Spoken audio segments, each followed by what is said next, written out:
哦，你看，你看，有好多的蚂蚁哦，你看。要采收这个香蕉哦，你看啊，要用刷子把那蚂蚁赶掉。以前还看过那个什么鸟巢了哈，鸟巢里面还有鸟蛋4颗呢。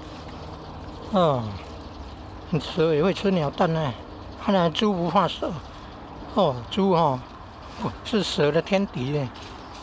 有人会养猪来对抗蛇。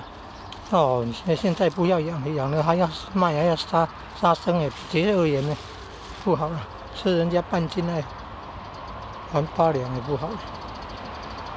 推动吃素食。哦，你看这个香蕉树都很高呢，怎么有办法拿得到？就要用那个圆锹啦，挖切3下，切3、4下，然后把它拉过来，不然本来掉下去就在水沟了。把它拉过来，在比较安全的地方慢慢的操作。看这个哦，这样，这个工具你看有弧度了呢，这样，哦，它有时候会切到那个旁边的哦，要小心慢慢操作。